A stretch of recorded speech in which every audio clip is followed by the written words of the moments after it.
มีสติรู้มีสติรู้มีสติรู้กายมีสติรู้จิตสิ่งที่เราควรรู้ก็รู้เรื่องกายรู้เรื่องจิตจิตสำแดงอาการร่างกายของเราก็สำแดงอาการท่านทั้งหลายให้เรารู้อาการของจิตอาการของกายว่ามันเสื่อมแปรปรวนเปลี่ยนแปลงตลอดเวลาร่างกายของเราเปรียบเสมือนบ้านที่เราอยู่มันก็เกิดความเสื่อมอยู่ตลอดเวลาเกิดความเสื่อมเปลี่ยนแปลงตลอดเวลาร่างกายของเราก็เป็นเช่นนั้นคนที่อยู่ในบ้านคนที่อาศัยบ้านอยู่ก็เกิดความเสื่อมแก่ทุกวันแล้วก็เจ็บป่วยทุกวันโดยไม่รู้สึกตัวเหมือนความเสื่อมมันก็เกิดขึ้นทุกวันโดยไม่รู้สึกตัวแต่พวกเราทั้งหลายร่างกายของเราอาศัยเขาอยู่เท่านั้นเหมือนเราไปอาศัยอยู่ในบ้านก็เป็นแค่อาศัยที่อาศัยของเราร่างกายก็เป็นที่อาศัยของจิตก็เปรียบเสมือนคนอาศัยอยู่ในบ้านพวกเราพิจารณาดูว่าชีวิตของเรานั้นอาศัยเขาอยู่อาศัยเขาใช้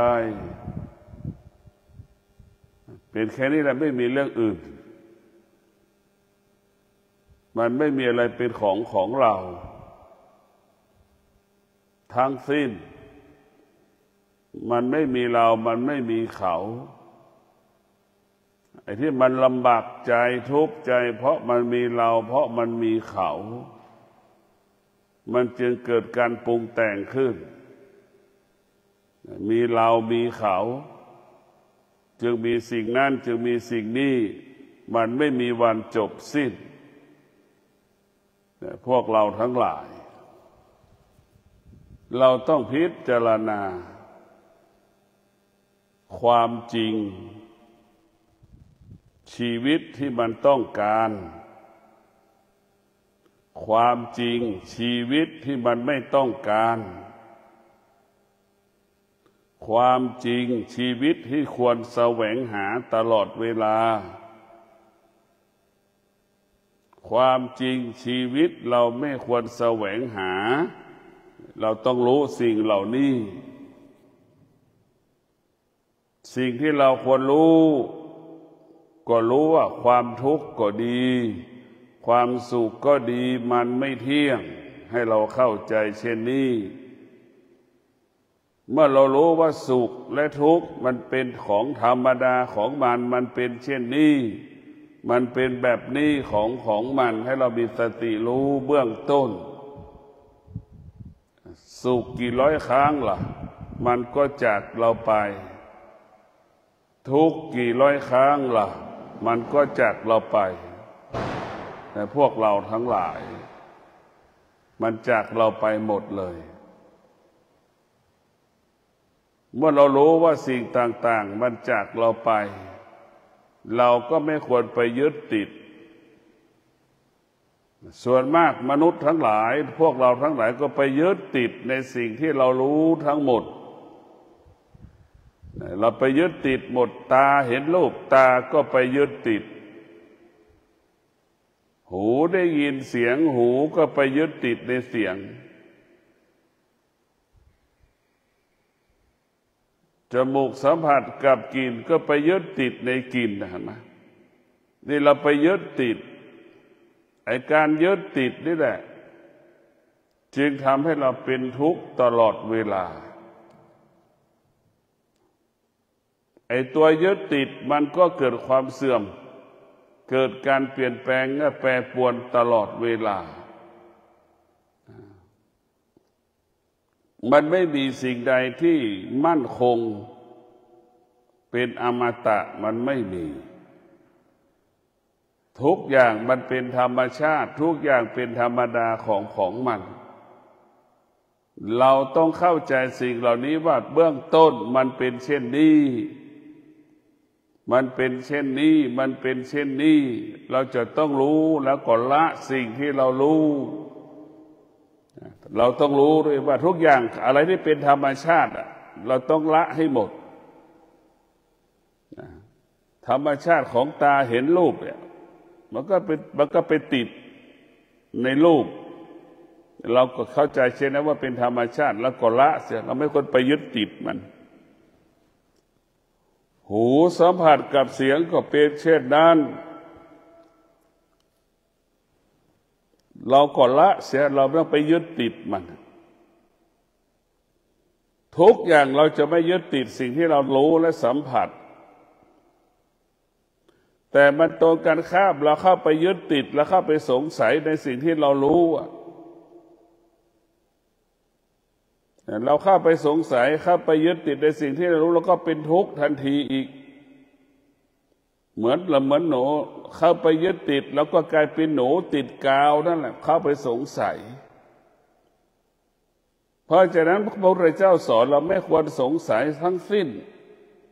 ทุกอย่างมันเป็นธรรมดาของมันทุกอย่างเป็นปกติของมันมันเป็นปกติของมันแต่พวกเราทั้งหลายเป็นปกติของมันให้เราเข้าใจว่าเป็นปกติของมัน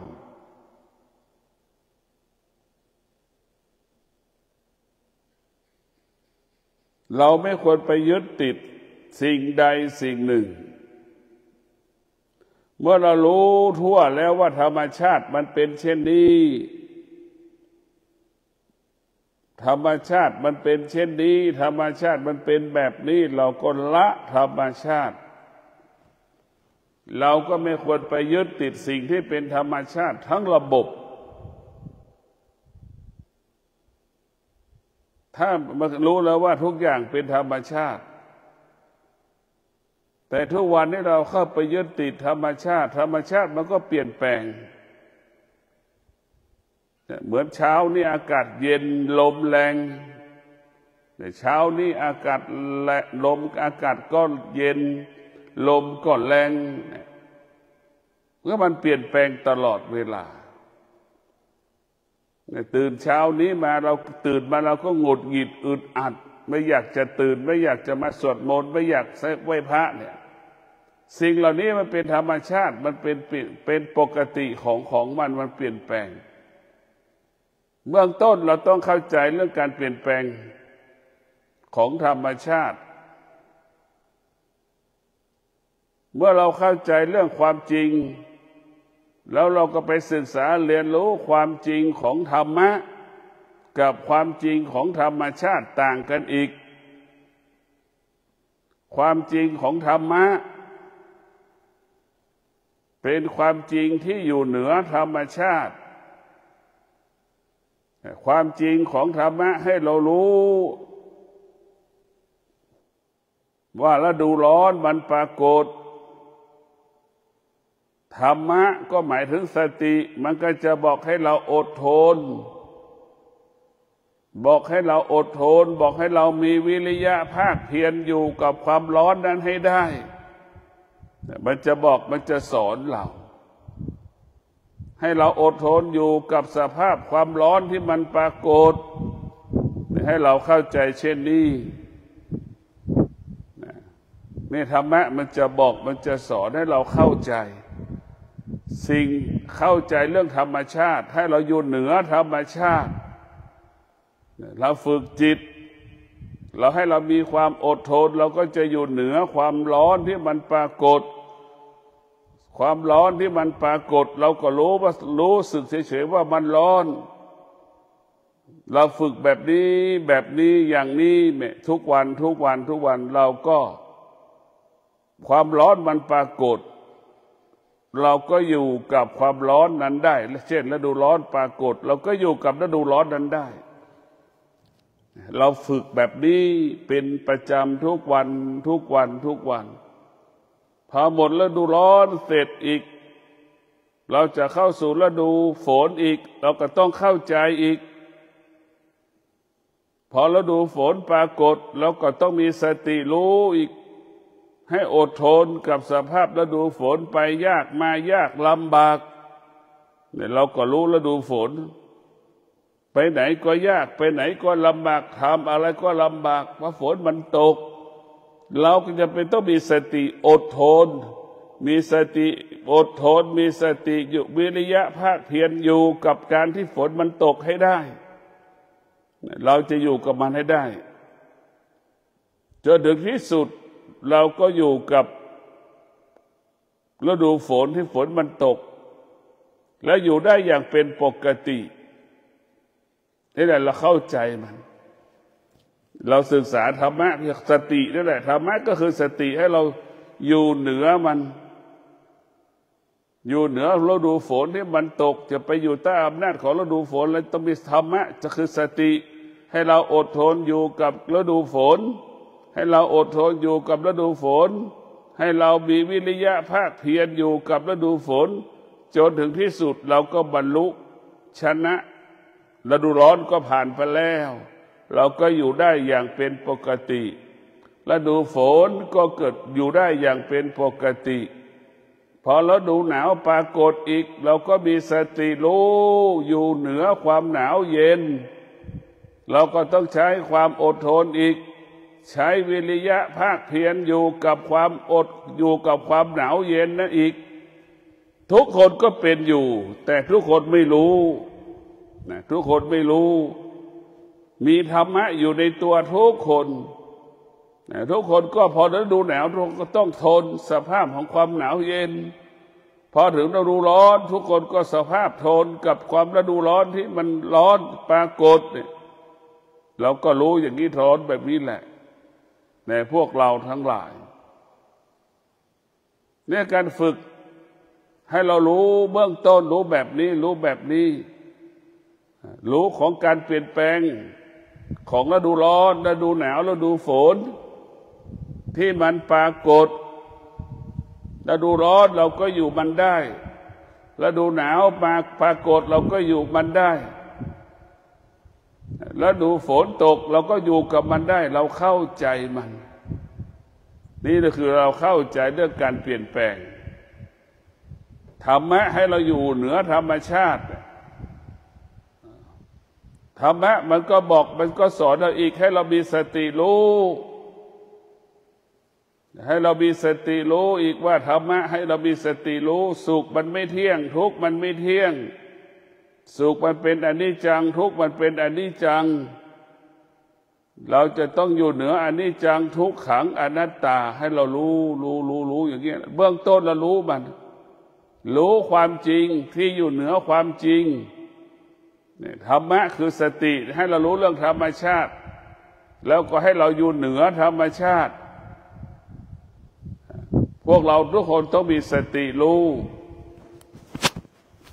การมีสติรู้นี่ก็คือเป็นหัวใจของการปฏิบัติธรรม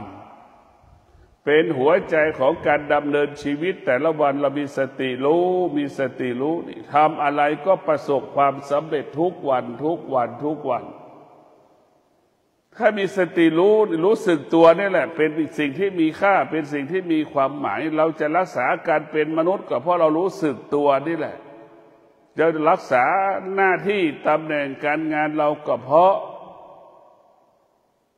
เรารู้สึกตัวนี่แหละเช่นเราเป็นสามีเราจะต้องมีสติรู้การเป็นสามีแล้วเราจะไม่มีผู้หญิงอื่นนี่เราก็มีสติรู้แบบนี้นี่แหละว่ามีสติรู้ ว่าการเรามีครอบครัวแล้วเรามีภรรยาแล้วเรามีสติรู้ว่าเรามีสามีแล้วเราจะไม่มีชายอื่นนี่เราจะต้องรู้อย่างนี้นะพวกเราทั้งหลายนี่สติจะทำให้เรารู้เมื่อเรารู้เราก็จะถอยเราก็จะถอนออกจากสิ่งที่เราเข้าไปยึดติดหรือสิ่งที่เข้ามาแวะกับชีวิตของเราเราก็จะถอนออกถอนก็ได้ถอยก็ได้นะเรามีสติรู้ว่าเรามีครอบครัวแล้วชายก็ดีหญิงก็ดีก็จะมีสติรู้อย่างนี้แล้วก็มีสติรู้อีกว่าเราเป็นพ่อเราเป็นแม่เรามีสติรู้ว่าเราเป็นพ่อมีสติรู้ว่าเราเป็นแม่เราจะไม่เที่ยวเตะเลเที่ยวเตะเฮฮาเราจะต้องไปดูแลลูกอย่างนี้ครับเรามีสติรู้อย่างนี้แหละนี่แหละคือมีสติรู้ว่าเรามีลูกเราจะต้องทำอาหารให้ลูกเราจะต้องไปดูแลลูกเราจะต้องอาบน้ำให้ลูกเราจะต้องไปจัดการบริหารชีวิตของลูกลูกจะไม่ได้กินข้าวเราจะต้องไปตักข้าวให้ลูกกินทำอาหารให้ลูกกินอย่างนี้คือให้เรามีสติรู้อย่างนี้แหละคือรู้เรามีสติเราจะรักษาการเป็นมนุษย์แล้วก็รักษาหน้าที่และบทบาทของเราเนี่ยคือธรรมะของพระพุทธเจ้าจะให้เรารู้อย่างนี้แหละทุกวันทุกวันทุกวันผู้เป็นลูกก็มีสติรู้ว่าเราจะเป็นลูกนะเราจะต้องมีแม่อยู่นะเราจะต้องดูแลพ่อแม่ที่แก่ๆนะเราจะไม่เลิกงานเสร็จแล้วเราจะไม่ไปที่ไหนเราจะไม่ไปที่อื่นเราจะไม่ไปคบเพื่อนเราจะไม่ไปกับเพื่อนเนี่ยเรามีสติรู้ว่าเรามีแม่เราจะต้องดูแลแม่ที่มีอายุมากเราจะต้องทำอาหารให้แม่กินเราจะต้องดูแลแม่ต้องพาแม่ไปหาหมอนี่เรามีสติรู้แบบนี้แหละนี่แหละคือเรามีสติรู้ธรรมะของพระพุทธเจ้าให้เรามีสติรู้ความจริงเนี่ยมีสติรู้ธรรมะธรรมมันก็จะเตือนจิตธรรมมันเตือนจิตหรือจิตที่มีธรรมมันก็จะมีสติมันก็จะเป็นปกติของมันถ้ามีสติรู้มีสติรู้ว่าเราจะต้องทำงาน8 โมงนี่เรามีสติรู้เราจะต้องเตรียมตัวเดินทางไปทำงานให้ถึงที่ทำงานก่อน5 นาทีอย่างนี้เรามีสติรู้มีสติรู้ ให้เรามีสติรู้นั่นแหละคือธรรมะพวกเราทั้งหลายเป็นมีสติรู้อย่างเมื่อเรารู้สึกตัวเมื่อไหร่นี่เราก็ปกติตลอดสะอาดตลอดเวลากายวาจาใจของเราแค่นี้แหละประเสริฐวันนี้กายวาจาใจเราสะอาดวันนี้กายวาจาเราสะอาดทุกวันนั่นแหละธรรมะมันก็เกิดขึ้นทุกวันจนถึงที่สุดมันก็กลายเป็นหินเป็นหยกเห็นไหมจากหินแล้วก็กลายเป็นหยกมันจะสะสมนั่นแหละโดยไม่รู้สึกตัวได้โดยไม่รู้การปฏิบัติธรรมนี่ได้โดยไม่รู้เรารู้แล้วว่ามันได้แต่ยังไม่เห็นสิ่งที่มันได้แต่มันได้โดยธรรมชาติของมันให้เรารู้แต่ทำไหมให้เรารู้สึกตัวตลอดเวลา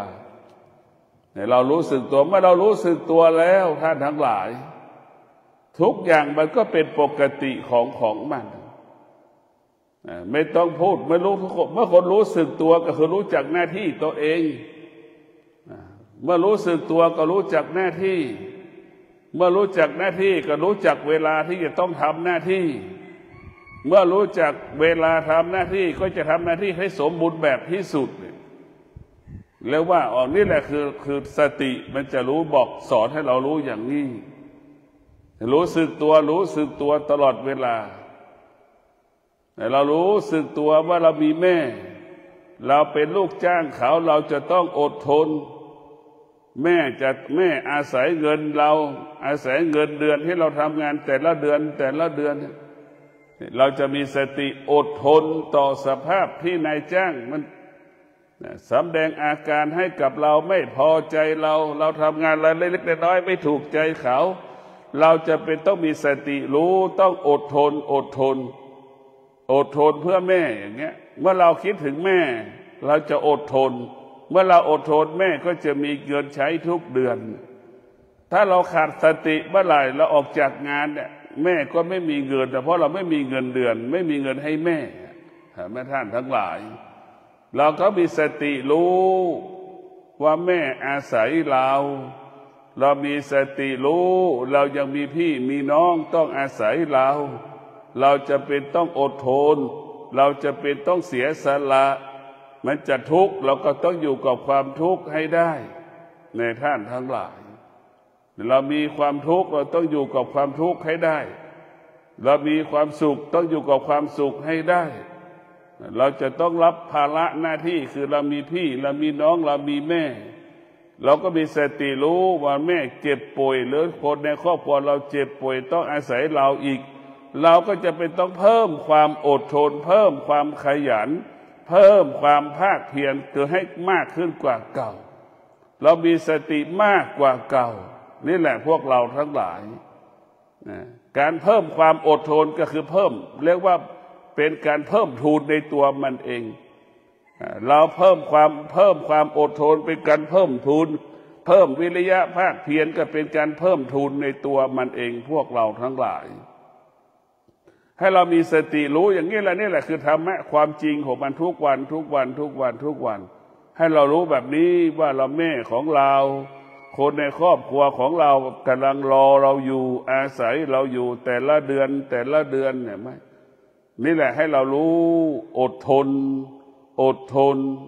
แล้วให้เรารู้แล้วก็มีวิริยะภาคเพียรอยู่กับปัญหาอยู่กับความทุกข์ให้ได้จนถึงที่สุดมันก็ผ่านไปวันเดือนปีจนถึงที่สุดเราก็เข้าใจมันจนที่สุดเราก็อยู่กับมันได้อย่างเป็นปกตินี่แหละคือเป็นการฝึกมีสติรู้นั่นคือเป็นการฝึกชนิดหนึ่งฝึกกายฝึกจิตรู้เรื่องกายรู้เรื่องจิตนะพวกเรามีสติรู้หน้าที่การเป็นมนุษย์ก่อนเช่นสมณะนักบวชทั้งหลายพระภิกษุสงฆ์ปฏิบัติธรรมเราก็ต้องรู้จักหน้าที่ว่าเราจะต้องปฏิบัติธรรมเราก็รู้อาการของกายเนี่ยรู้อารมณ์ของจิตเราจะต้องรู้มันแล้วก็ต้องเท่าทันอารมณ์ของจิตเราจะไม่ตกอยู่ใต้อำนาจอารมณ์ของจิตนี่เรามีสติรู้เราจะไม่ยึดติดในอารมณ์ของจิตเราจะไม่ติดในอารมณ์ที่หูตาหูจมูกลิ้นกายใจมันสัมผัสเราจะมีสติถอนอารมณ์ที่ปรารถนาไม่พึงปรารถนาปรากฏขึ้นที่ตาที่หูที่จมูกที่ลิ้นที่กายที่จิตของเราจะอยู่เหนืออารมณ์ที่มันปรากฏทางตาหูจมูกลิ้นกายใจของเราจะไม่ตอบสนองอารมณ์ความรู้สึกที่มันปรากฏที่ตาหูจมูกลิ้นกายใจของเรามีสติรู้มีสติรู้สงบรู้เมื่อตาหูจมูกลิ้นกายใจมันรู้สึกเราจะสงบรู้ท่านทั้งหลายธรรมะของพระพุทธเจ้าก็คือมีสตินี่คือตัวเป็นหลักของพระพุทธเจ้ามีสติรู้เท่านั้นแหละนี่คือเป็นหลักของมันเลยเนี่ยมีสติรู้ไอ้ตัวรู้นี่แหละเป็นสิ่งที่เรามีค่าที่สุดเราจะได้เงิน100 ล้านก็เพราะเรามีสติรู้นี่แหละเราจะเสียเงิน100 ล้านก็เพราะเราขาดสติรู้นี่แหละพวกเราทั้งหลายเราจะอยู่เหนือความสุขก็เพราะมีสติรู้เราจะอยู่เหนือความทุกข์ก็เพราะเรามีสติรู้มันมีสติรู้แล้วมันก็รู้ว่าสิ่งที่เรารู้มาทั้งหมดถึงปัจจุบันนี้มันไม่เที่ยงเห็นไหมมันก็จะบอกเราอีกและเราก็รู้อีกว่าแต่สิ่งที่เรารู้ตั้งแต่เราเกิดมาจนถึงปัจจุบันนี้มันไม่เที่ยงให้เราเข้าใจเช่นนี้แม้เราต้องเข้าใจเรื่องกายของเราก่อนแล้วว่าธรรมะก็คือให้เข้าใจเรื่องกายเมื่อเราเข้าใจเรื่องกายเราก็เข้าใจเรื่องจิตเมื่อเข้าใจเรื่องจิตเราเข้าใจเรื่องกายเมื่อเข้าใจเรื่องกายเรื่องจิตแล้วมันจะเข้าใจเรื่องธรรมชาติของกายของจิตว่าเป็นเช่นนี้เป็นแบบนี้ของมันท่านทั้งหลาย ต้องมีสติฝึกฝนรู้ทุกวันทุกวันทุกวันนี่ธรรมชาติของจิตมันก็หงุดหงิดทุกวันเนี่ยเรารู้ว่ามันหงุดหงิดเราก็รู้มันเท่าทันมันแล้วเราก็อยู่เหนือมันก็จบเรารู้มันเราไม่ตอบสนองมันก็พ่ายแพ้เราไปเราก็ชนะมันเรารู้มันรู้ว่ากายมันเจ็บปวดแล้วก็มีสติรู้แล้วก็เท่าทันมันแล้วก็อยู่เหนือมันเราก็ท้ายสุดเราก็ชนะความเจ็บปวดที่มันปรากฏความเจ็บปวดเหล่านี้มันก็เกิดขึ้นขนาดหนึ่งเวลาหนึ่งเหมือนกลิ่นดอกไม้ที่มันส่งกลิ่นหอมมาจากต้นนั่นแหละมันเกิดขึ้นแค่ขนาดหนึ่งเวลาหนึ่งจนถึงที่สุดนะมันก็ไม่มีอะไรนะมันก็เปลี่ยนแปลงไปสภาพไปตามกาลเวลาแต่ให้เรามีสติรู้เท่านั้นแหละทุกอย่างเรามีสติรู้อยู่ที่เท้าขวาย่างเราก็มีสติรู้อยู่ที่เท้าซ้ายย่างเราก็รู้แบบนี้แหละรู้ให้ทั่วถึงกายรู้ให้ทั่วถึงกายธรรมะก็อยู่ที่กายนี่แหละ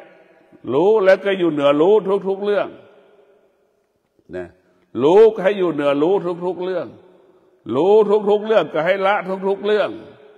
รู้ทุกอย่างแล้วก็ไม่ตามรู้มันว่าเป็นปกติของมันเราไม่ตามรู้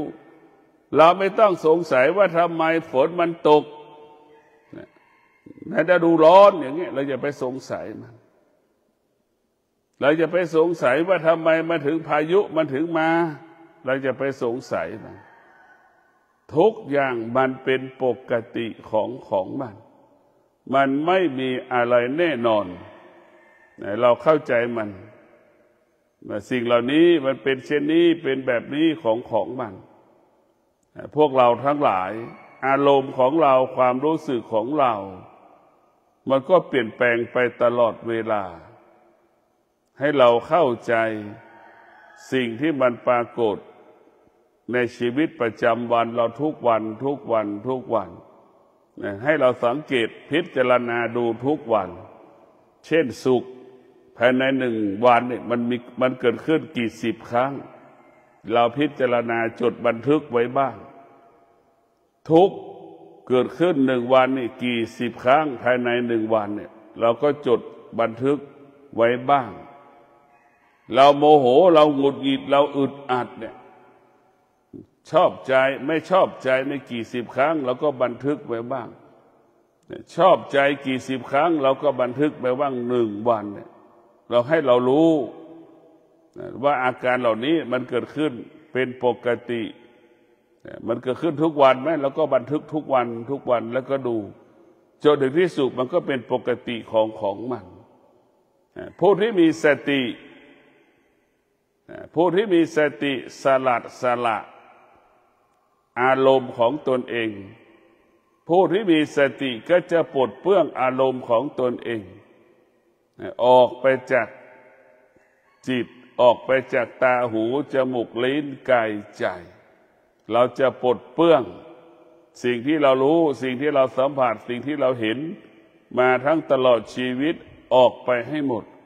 เราจะถอนอารมณ์ถอนความคิดถอนความรู้สึกที่เราสะสมตั้งแต่เราเกิดมาจนมาถึงเวลาป่านนี้เราจะถอนไปให้หมดไม่ให้มันเหลือเลยเราจะได้สบายทุกวันนี้เราไปครอบครองสิ่งที่ควบคุมไม่ได้เราครอบครองมันเช่นเราครอบครองกายตัวเองกลัวความแก่ไม่อยากแก่อย่างเงี้ยเราไปครอบครองร่างกายของเราก็กลัวความแก่กลัวความเจ็บกลัวความตายเนี่ยท่านทั้งหลายเรามีสติรู้เนี่ยว่าแก่ก็เป็นธรรมชาติของมันเราต้องอยู่กับความแก่ให้ได้มันไม่มีใครหนีมันได้ให้มีสติรู้แบบนี้เจ็บก็เป็นเช่นเดียวกันไม่มีใครเกิดมาแล้วไม่เจ็บป่วยไม่มีในโลกทุกคนเกิดมาแล้วต้องจะมีการเจ็บป่วยเสมอเหมือนกันหมดให้เรามีสติรู้ว่าการเจ็บป่วยเป็นเช่นนี้เสมอเหมือนกันหมดให้เรารู้เช่นนี้ว่าเจ็บป่วยเป็นเช่นนี้เสมอเหมือนกันหมด ให้เราเข้าใจมันถ้าเราไม่เข้าใจมันแล้วเราก็จะหาวิธีแก้จนบางคนหมดเนื้อหมดตัวบ้านกี่หลังก็ไปจำนองจำนำเพื่ออาจจะไปรักษาโรคเช่นแม่ป่วยลูกป่วยอย่างนี้สามีป่วยหมดทุกอย่างนี่เราไม่เท่าทานหรือไม่เข้าใจเรื่องการคำว่าเจ็บป่วยเป็นของธรรมดาเราจะเอาชนะความป่วยได้เราต้องมีสติรู้เท่านั้นเราไม่ควรเอาชนะความป่วยด้วยกันเงินมันไม่สามารถหยุดยั้งความแก่ความเจ็บความตายเราได้มีสติรู้เท่านั้นเราจะชนะความแก่ความเจ็บความตายคือการมีสติรู้เรามีสติรู้นี่แหละเราจะชนะความแก่ความเจ็บความตายแต่เราขาดสติก็จึงไปเอาความแก่ของเราความเจ็บของเราความตายไปผูกกับสิ่งต่างๆไปผูกกับสิ่งต่างๆคิดว่าเอาเงินขายไปหาหมอดีๆแล้วหมอดีๆแล้วจะรักษาเราแล้วแม่จะหายป่วยสามีจะหายป่วยลูกจะหายป่วยจนหมดเนื้อหมดตัวจนถึงที่สุดเป็นหนี้บ้านก็ถูกยึดไม่มีเงินผ่อนไม่มีเงินไปคืนบ้านก็ถูกยึดหมดอันนี้แหละคือสิ่งที่เราน่ากลัวที่สุดพวกเราทั้งหลายเพราะเราขาดสติเมื่อขาดสติมันก็เข้าใจผิดนะเราเป็นโรคไม่มีใครเกิดมาไม่แก่ไม่มีใครเกิดมาแล้วไม่เจ็บไม่ป่วยไม่มีใครเกิดมาแล้วไม่ตายไม่มีท่านทั้งหลายมีโรคก็ดีไม่มีเป็นโรคก็ดีไม่เป็นโรคก็ดีมันก็แก่มันก็เจ็บมันก็ตายเสมอเหมือนกันเราจะไปหาหมอไม่ไปหาหมอเราก็แก่เราก็เจ็บเราก็ตายเหมือนกันหมดไม่มีใครหลีกมันได้ถ้าเราเข้าใจเช่นนี้เราก็มีสติรู้เราก็จะไม่หลงความแก่ความเจ็บความตายทุกวันเราหลงมันหลงเพราะกลัวความแก่กลัวความเจ็บกลัวความตายก็เลยไปหลงก็ไปยึดติดหมอไปยึดติดโรงพยาบาลนี่เอกชนเนี่ยดูแลดีกับแพงมากกว่าโรงพยาบาลรัฐบาลอีกก็ต้องหาเงินจะไปรักษาเขาอีกมันก็เสียหมดหลงความกลัวทำให้เราหลงไปยึดติดอีกเห็นไหมเพราะฉะนั้นพวกเราทั้งหลายที่มีสติธรรมะพวกเราจะแค่มีสติรู้ความจริงก็นั่นแหละรู้ความจริงว่าจะรักษาก็หายไม่รักษาก็หายโรคเดี๋ยวไปหาหมอก็หายไม่ไปหาหมอก็หายเราจะไปหาหมอไม่ไปหาหมอเราก็ตายอย่างเงี้ยจะไปหาหมอก็ตายไม่ไปหาหมอก็ตายเราเข้าใจเช่นนี้แต่เราต้องเข้าใจมันเราก็ไม่ควรไปหลงมันทุกวันที่เราไปหลงมันนี่มันจึงทำให้เราเป็นทุกข์เพราะเราไปหลงมันก็เห็นอยู่ว่าคนรอบๆข้างเราไม่มีเงินรักษาพ่อแม่ก็ไปยืมเงินบุคคลอื่นๆสามีเจ็บป่วยลูกเจ็บป่วยสารพัดเอาลูกเอารถไปจำนองจำนำบ้านไปจำนองจำนำที่ดินกี่แปลงก็ไปจำนองจำนำหมดเรานี่เราขาดสติไม่รู้เรื่องความจริงจึงทำลายชีวิตเบียดเบียนชีวิตสร้างภาระสร้างปัญหาให้กับชีวิตของเราหมดนี่พวกเราต้องมีสติรู้อย่างนี้ดีที่สุดเมื่อเรารู้แล้วก็เข้าใจมันเราก็อยู่กับมันไปเรื่อยๆเหมือนเราอยู่กับฤดูร้อนฤดูหนาวฤดูฝนเราอยู่ได้ความแก่ความเจ็บความตายก็เป็นเช่นนั้นแหละพวกเราทั้งหลายไม่มีสิ่งใดที่มันมั่นคงไม่มีสิ่งที่มันมั่นคงก็คือสติรู้มีสติรู้เท่านั้นพวกเราทั้งหลายถ้าเรามีสติรู้เราจะทำหน้าที่ทุกหน้าที่สมบูรณ์แบบเวลาทุกเวลาที่เราทำงานก็สมบูรณ์แบบทุกอย่างเราจะเลิกงานก็สมบูรณ์แบบจะเก็บสัมภาระวัสดุคฤภัณฑ์สมบูรณ์แบบพวกเราทั้งหลายเราต้องมีสติรู้มันทุกวันนี้เราขาดสติเมื่อเราขาดสติก็เลิกงานก่อนเวลากำหนดทำงานไม่เต็มร้อยถึงแม้ทำงาน8 โมงแต่ระหว่างทำงาน8 โมงเราทำงานไม่เต็มร้อยอีกครับเนี่ยมันจึงสร้างอะไรให้กับเราสร้างนิสัยไม่ดีให้กับตนเองนี่พอเราขาดสติก็จะเป็นเช่นนั้นแหละเบียดเบียนเขา ทำลายของเขาทำเบียดเบียนเขาทำลายเขาเราทำลายเขาก็คือทำลายตัวเองนั่นแหละเมื่อเราขาดสติทำงานก็ผิดพลาดเห็นไหมท้ายสุดเราก็ถูกเชิญออกจากงานเมื่อถูกออกจากงานก็ครอบครัวก็อดอยากลำบากเพราะไม่มีเงินเดือนเลี้ยงลูกไม่มีเงินเยียวยาพ่อแม่เจ็บป่วยอย่างเงี้ยมันก็เป็นอย่างนี้เราต้องพิจารณาพวกเรามีสติก็คือเราปกป้องชีวิตปกป้องชีวิตของเราปกป้องอาชีพของเราปกป้องหน้าที่ของเรารักษาเวลาที่เราทำงานหน้าที่ของเรานั่นแหละคือเป็นสิ่งมีสติ